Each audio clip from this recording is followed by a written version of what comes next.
मुकालमा YouTube channel में आप सभी का दिली खैर मकदम है। आप चैनल को वीडियो को लाइक कीजिए, कमेंट कीजिए, शेयर कीजिए और चैनल को सब्सक्राइब कीजिए। तो आइए शायरी समझने की इस्तेदाद और सलाहियत पैदा करें। इस कड़ी का चौथा वीडियो आपके सामने पेश खिदमत है। तख़य्युल यानी कि शायर की सोच तक पहुंचना।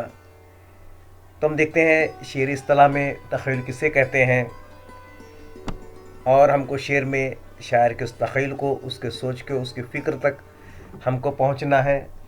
तो आपके स्क्रीन पर नज़र आता है, तख़य्युल एक ज़हनी क़ुव्वत का नाम है जो ज़हन में महफूज ख़यालात व तसव्वुरात को नए अंदाज से तरतीब देकर उनमें ताज़गी और तवानाई पैदा करती है।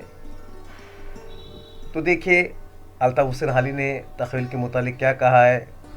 तख़य्युल वो एक ऐसी क़ुव्वत है जो मालूमात का ज़ख़ीरा जो तजुर्बे या मुशाहदे के ज़रिए से ज़हन में पहले से मुहैया होता है, ये उसको मुकर्रर तरतीब देकर नई सूरत बख्शती है। तो इसी ज़िमन में तख़य्युल के मुतालिक मिर्ज़ा गालिब का एक मशहूर मारूफ शेर आपके मुलाहिज़ा फरमाइए।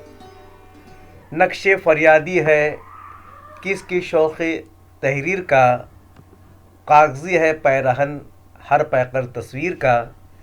तो आपको इससे अंदाज़ा होगा। तो एक वली का भी इस ज़िमन में एक शेर सुन लीजिए। मसनद गुल मंजिल शबनम हुई, देख रुतबे दीदे बेदार का। तो इससे आपको तख़य्युल की बुलंदी और शायर के सोच का आपको पता चलेगा। ये वीडियो आपको कैसा लगा ज़रूर कमेंट करके बताइए। अल्लाह हाफ़िज़।